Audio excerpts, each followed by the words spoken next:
What's up there, fellas? Again, and it's Friday, October 22nd, 2021. I'm going to call this, I'm going to try to adjust the phone so that one way or the other, I won't be in the shadows.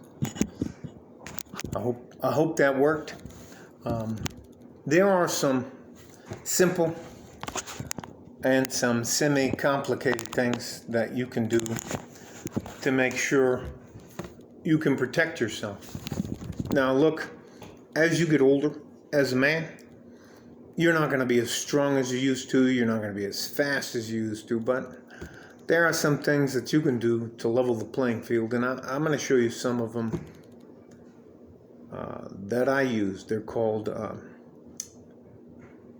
EDC, everyday carry. So, and I'm not a tough guy, I promise you. If I was walking around, you would never know I had any of these items on me. I would never use false bravado, try to posture or say anything. 99.999% of the time I'd walk away. But if you can't walk away, then you know what? It is what it is.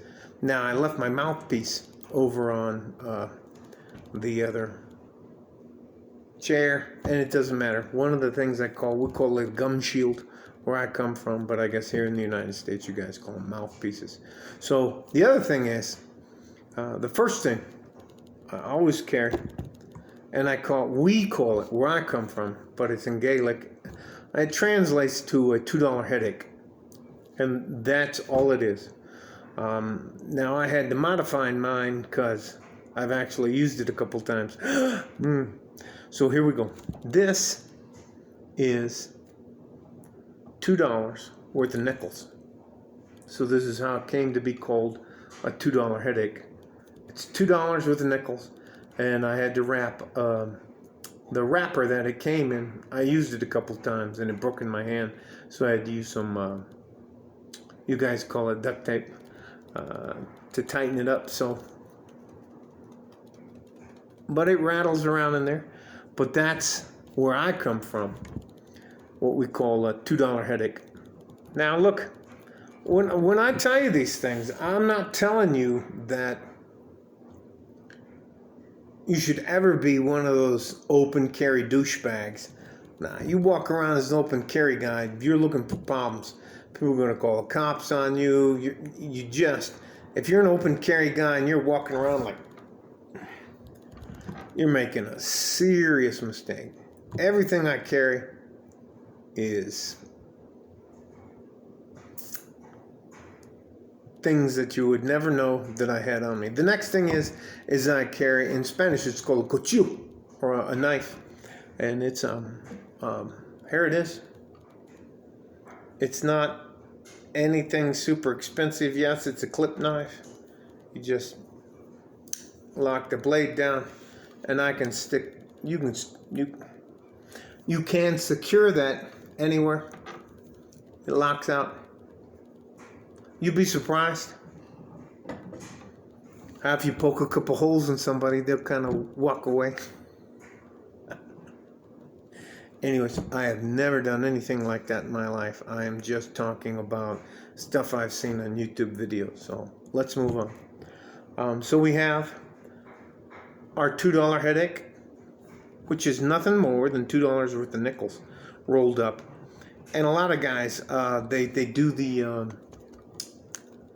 what do they call that thing? The wrapper that it comes in, and then they'll put a rubber band around it to keep and it also stays in your pocket a lot easier with a rubber band locked around it. But if you crack somebody with it, especially if you hit them anywhere around here,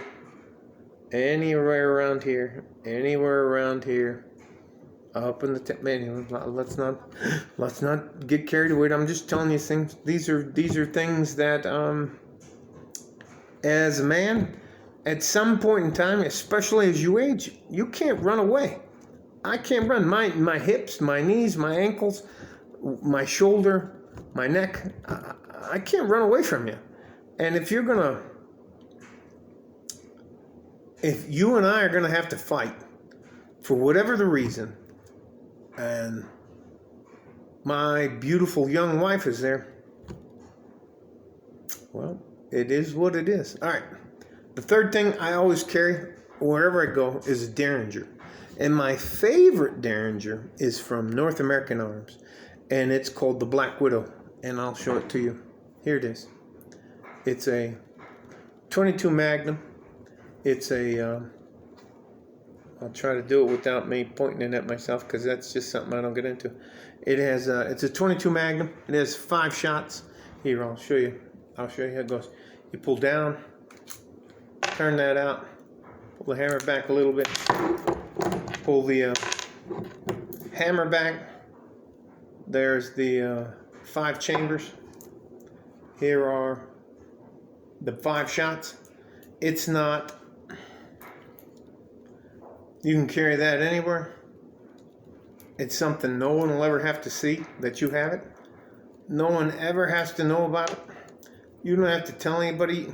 The worst thing you can do is walk around like, oh yeah, I'm armed and dangerous. You're gonna end up in jail or dead. So anyways, the slide goes back in. Let me not mess this up. Like this. Turn it down and it's locked in. All right. Anyways, it's called the, I think it's called the Widowmaker. North American Arms, 22 mag. Those are my 3 everyday carries. Now, I don't have my pin anymore because there are things called tactical pins, and you can actually find the ones that have inkwell in them and stuff like that. They're fantastic. The last thing I'm going to show you is a Smith & Wesson 9mm. It's not none of the things I have are expensive. None of them are items that you're ever going to have to spend more than $300 or $400 on.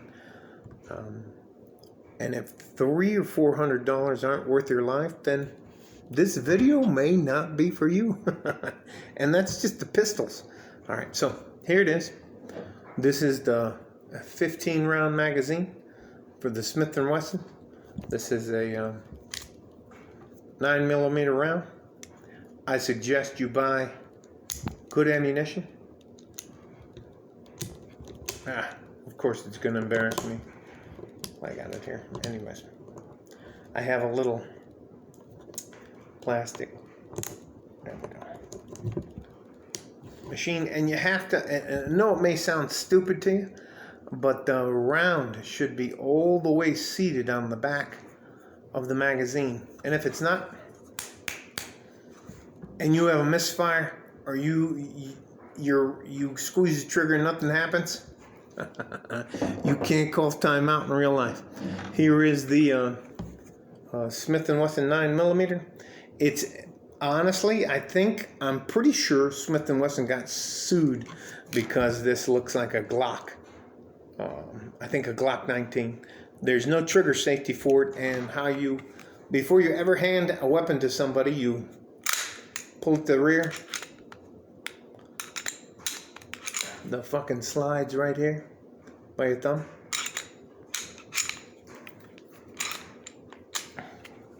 There's a slide, so when you ever hand it to somebody, so you don't look like a stupid knob, it should look like this.